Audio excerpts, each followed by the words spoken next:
Assalamualaikum warahmatullahi wabarakatuh. Saya Farhan Abian Fatin. Di sini saya akan menjelaskan tentang hukum dasar dalam Islam. Dalam menciptakan manusia, Allah memberikan petunjuk kepada manusia agar manusia bisa berperilaku dengan benar sehingga selamat dalam hidup di dunia dan di akhirat. Ajaran Islam bersumber pada tiga hal. Yang pertama, Al-Quran.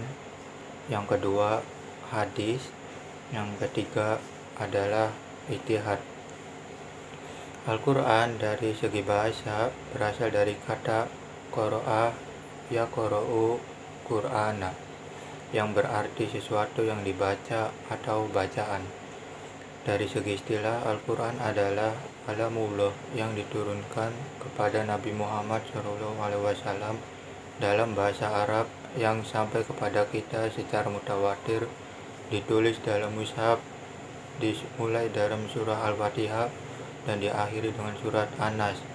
Pembacanya berfungsi sebagai ibadah, sebagai mukjizat Nabi Muhammad SAW, dan sebagai hidayah atau petunjuk bagi umat manusia.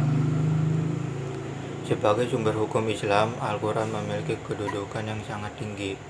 Ia merupakan sumber utama sehingga semua sumber persoalan harus merujuk dan berpedoman kepada Al-Quran. Para ulama mengkelompokkan kepada Al-Quran ke dalam Al-Quran yang pertama yaitu akidah atau keimanan.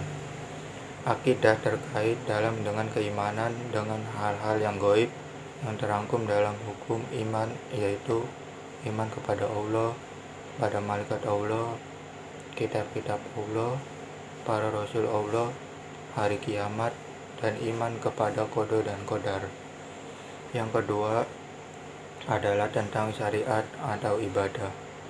Hukum ini mengatur tentang tata cara ibadah yang baik yang berhubungan langsung dengan Al-Khaliq, yaitu Allah Subhanahu wa Ta'ala, yang disebut dengan ibadah maupun yang berhubungan dengan sesama makhluknya yang disebut dengan ibadah ghairobadah. Yang ketiga adalah akhlak dan budi pekerti, yaitu berupa tuntunan bagaimana seharusnya manusia berakhlak atau berperilaku, baik akhlak kepada Allah Subhanahu wa Ta'ala, pada sesama manusia, dan akhlak terhadap makhluk-makhluk Allah yang lainnya. Sumber hukum yang kedua adalah hadis. Secara bahasa, hadis berarti perkataan atau ucapan. Sedangkan menurut istilah, hadis adalah segala perkataan, perbuatan, dan ketetapan yang dilakukan oleh Nabi Muhammad SAW. Hadis merupakan kedudukan satu tingkat di bawah Al-Quran. Artinya, jika semua perkara hukum tidak terdapat dalam Al-Quran, yang harus dijadikan sandaran berikutnya adalah hadis-hadis Nabi Muhammad SAW. Hadis memulai fungsi terhadap Al-Quran, yaitu menjelaskan tentang ayat-ayat Al-Quran yang masih bersifat umum, memperkuat pernyataan yang ada di dalam Al-Quran, menerangkan maksud dan tujuan ayat, dan yang terakhir menetapkan hukum baru yang tidak terdapat dalam Al-Quran.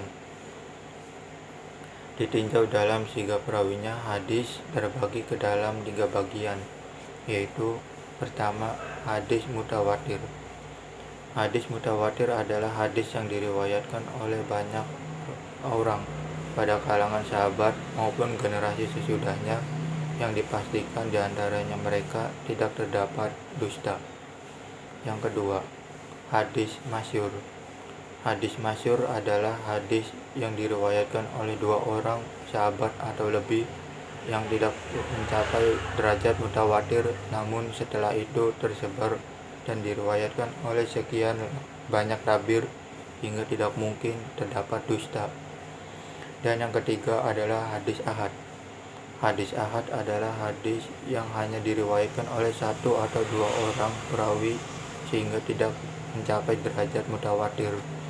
Dilatih kualitas orang yang meriwayatkan hadis, maka hadis ahad terbagi kepada 4 bacaan, Yang pertama yaitu hadis sahih.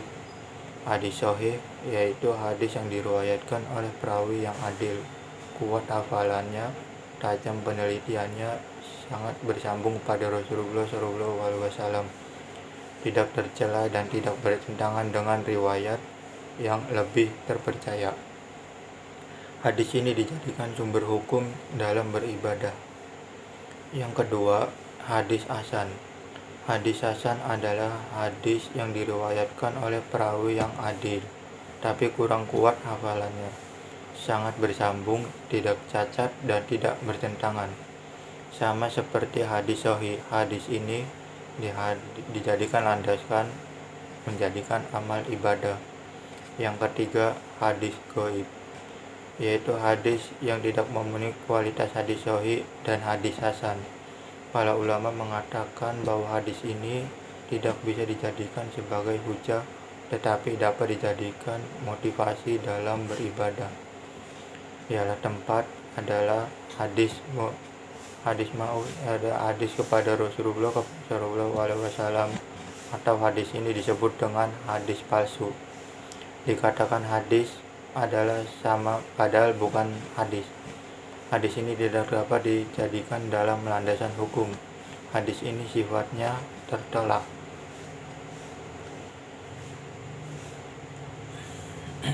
Sumber hukum Islam yang ketiga setelah Al-Quran dan hadis adalah ijtihad. Ijtihad menurut bahasa dapat memakna bersungguh-sungguh. Setelah menurut istilah berarti berusaha dengan sungguh-sungguh untuk memecahkan suatu masalah yang tidak ada ketetapan hukumnya, baik maupun Al-Quran maupun hadis. Karena ijtihad merupakan penting untuk mengambil keputusan hukum, maka orang berijtihad atau disebut mujtahid harus memenuhi syarat-syarat sebagai berikut. Yang pertama, memahami kandungan Al-Quran dan hadis. Kedua, memahami bahasa Arab dengan seluk-beluk ilmunya dan segala kelengkapannya. Ketiga, memahami ilmu ushul fiqh dan kaidah-kaidah fikih secara mendalam. 4. Memahami persoalan ijtima. Dan yang terakhir, memiliki kecerdasan dan akhlakul karimah.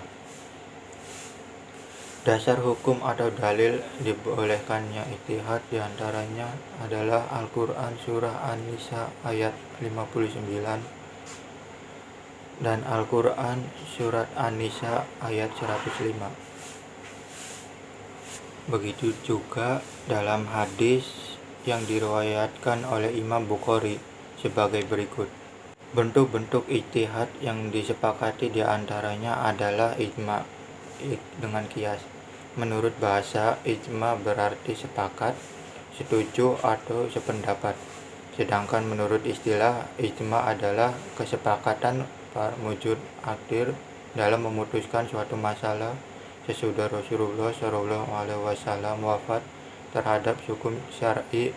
Salah satu produk hukum ijma adalah kumpulan ayat-ayat Al-Quran yang masih terpisah, kemudian membuktikannya sebagai mushaf sehingga sampai kepada kita saat ini. Bentuk ijtihad yang kedua adalah qiyas. Qiyas menurut bahasa artinya mengukur, membandingkan, menimbang, sedangkan menurut istilah qiyas adalah mendekatkan hukum atas suatu kejadian yang tidak ada dasarnya dengan cara membandingkan kepada sesuatu kejadian lain yang telah ditetapkan hukumnya berdasarkan nas, karena ada persamaan ilat antara kedua kejadian tersebut. Contohnya, mempersamakan hukum tir dan narkoba dengan khomer dan ada kesamaan ilat, yaitu sama-sama memabukkan. Ada beberapa hikmah menjadikan Al-Quran, hadis, dan ijtihad sebagai sumber hukum Islam. Antara lain, yang pertama, tidak tersesat dalam berperilaku yang sesuai tuntunan agama Islam. Yang kedua, menjadikan diri sebagai orang yang taat beribadah dengan penuh ketulusan. Ketiga, terbiasa membaca dan mengkaji Al-Quran serta hadis. Keempat, selamat dari azab dan laknat Allah Subhanahu wa Ta'ala, karena sudah mengikuti aturan-aturan yang sudah ditetapkan oleh Allah dan Rasul-Nya. Berikutnya memperoleh kebahagiaan hidup di dunia dan di akhirat, dan yang terakhir terwujudnya perilaku akhlakul karimah dalam kehidupan bermasyarakat. Oke, gitu saja penjelasan saya tentang hukum dasar Islam. Kurang lebihnya mohon maaf. Wabillahi taufiq wal hidayah. Wassalamualaikum warahmatullahi wabarakatuh.